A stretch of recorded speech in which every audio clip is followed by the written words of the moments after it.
Whether it's sunsets or finish lines you're chasing, choose Tumbrel to get you there. Tumbrel RC's improved handling and modified controlled intake system provides you all the power you need, just when you need it.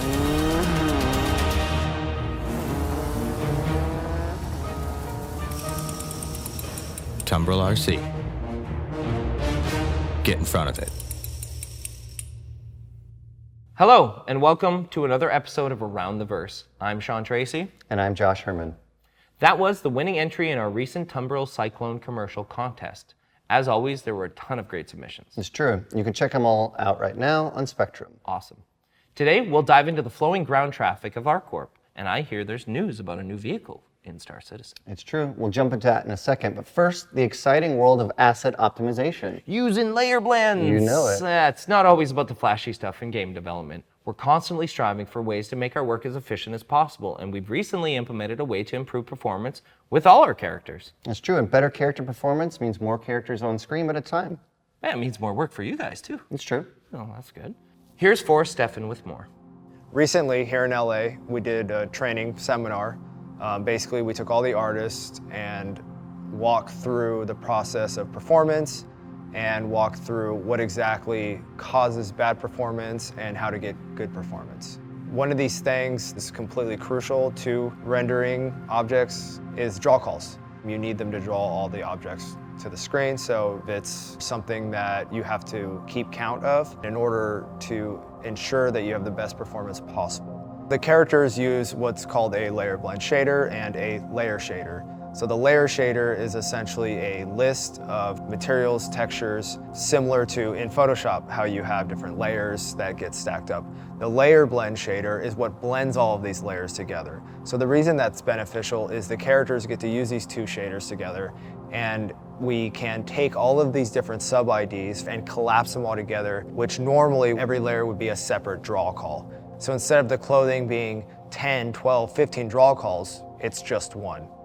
One of the reasons it's important to do the performance and the profiling now for the draw calls is because later on in the development process, you have a lot more assets, and if you train the artists, they'll start making the assets correct now, which will be less assets we have to optimize in the future.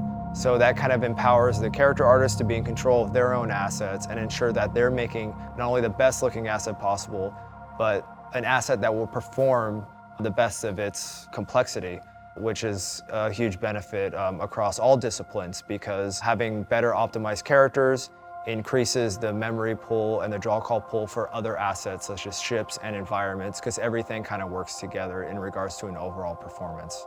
So what's great about having the opportunity to give this training session is it's not always about refining our tools, but it's also about educating our internal staff to ensure that everything from the creation of the art to the way that it draws on screen is correct and is as optimal and gorgeous as possible. So there wasn't really new technology per se, unless FORREST, giving a training is new technology. It's more of like a training initiative. And that's really important because we've got, some mid and some junior guys that are coming up in the industry. It might be their first product. And generally, a lot of these guys get shown how to do a thing, but they don't really know why. And this just is something is good for their career development and everything, because our tempo is really, really high, so we can't really feed in, how many different polys you gotta use, how many different draw calls you're gonna do, how many different materials you're gonna do for that particular character. Do you wanna use a shadow proxy? Do you wanna use... How about the new vehicle? Oh, I hear that's from a manufacturer we haven't heard from in a while. Oh, mysterious. Let's go to Vehicle Pipeline Director John CREWE and concept artist Sarah McCulloch to find out. What draw calls? The Argo SRV is a entry-level single-man search and recovery vehicle that primarily focuses around using tractor beams. So it's our first ship that has dedicated tractor beam functionality as its main gameplay feature. Lots of other ships do have tractor beams, but they're sort of ancillary for helping do their primary function. But it's a very collaborative ship. Obviously, as a recovery ship, you need someone else to be recovered. If there's not players requesting this, we'll have NPC missions to accept and take on. So there will always be something to do, whether it's NPC or players. But you can use it as a group for some of those other gameplay loops, like mining or salvage, to help with those. The SRV, its sole focus is purely around its tractor beam and recovering other vehicles. For me, I've never really, I suppose, done anything quite like this, which is quite exciting. It's so versatile, and you don't necessarily have to pull ships either. You can pull cargo as well. So with that in mind, I had to make the tractor beam quite versatile in terms of its movement and also its radius of traction. The SRV has quite a large power plant to power the tractor beam, which is quite a power-hungry device. Obviously, masses vary hugely depending on planets and what cargo's inside the ship.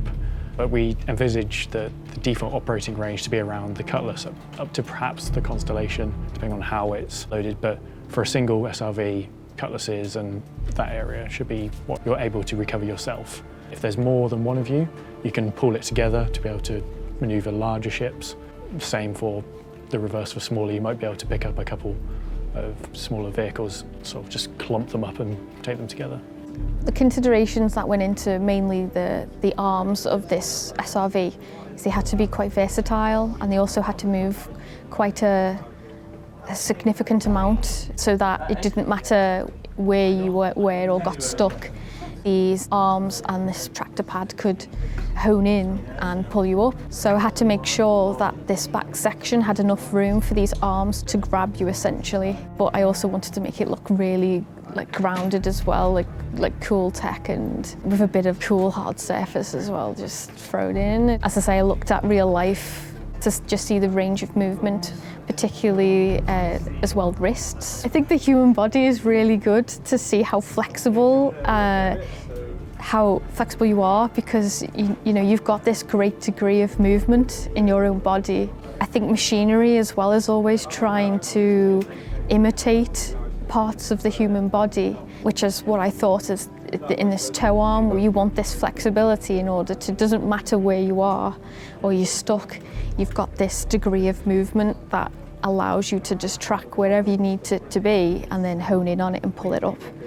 So I just look at real life nature and also robotics and try to ground it in reality, but also give it the sci-fi twist that, you know, is really cool and looks really feasible. We picked Argo for this ship because we wanted to expand the Argo range. We could have picked MISC or some of the other more industrial ships, but Argo, we've only got really the MPUV as the sole ship there, and we wanted to build that line up so in future we can put other ships in there and we have a wider range of concepts to pull from. The Argo SRV is available to everyone tomorrow, so head to the RSI website for more details on Friday. There's also a special edition Super Hornet Heartseeker available just in time to celebrate Valentine's Day. It's a custom loadout with a thematically appropriate skin. And while you're checking that out, you can also take a look at the winners and all the great entries of our Be My Valentine card contest. Yeah, that's right. We challenged the community to design Star Citizen Valentines, and as usual, the results were impressive. Yeah, I'm gonna print some of these out and use them. My Valentine is gonna be stoked. I sure will. Steve's gonna be upset. Undoubtedly. Now let's dive into the ground traffic of ArcCorp, where the Environment Art team is working on the ways to make this planet's surface look populated and busy. Here's Daniel Harris with details.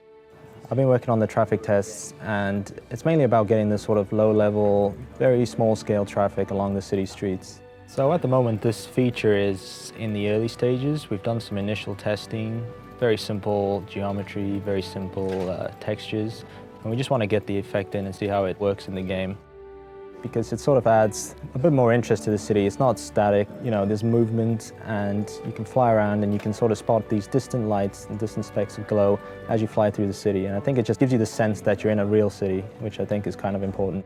And it's done in a simple way, but it's quite effective because we can simply have a texture that scrolls across some geometry, allowing us to do simple roads and paths through the city.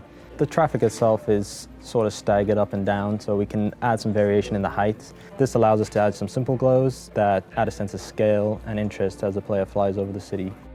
Well, the traffic itself, you wouldn't necessarily see it from space. It would be from quite far up, but it would be more sort of in atmosphere, I'd imagine. And then you'd sort of see it down up until the no-fly zone, and then, you know, that would be where you'd see it clearest, I guess. It's just a small scale effect, but I think it helps sell the city as you fly through. Thanks, Daniel.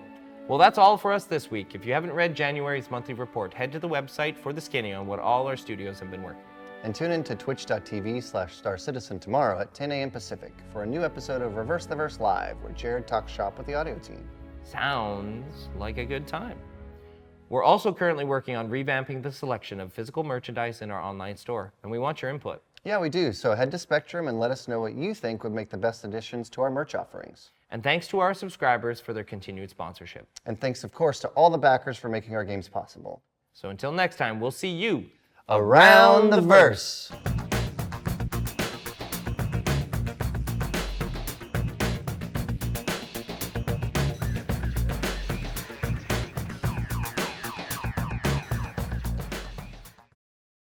Thanks for watching. For the latest and greatest in Star Citizen and Squadron 42, you can subscribe to our channel, or you can check out some of the other shows, and you can also head to our website at www.robertsspaceindustries.com. Thank you very much for watching.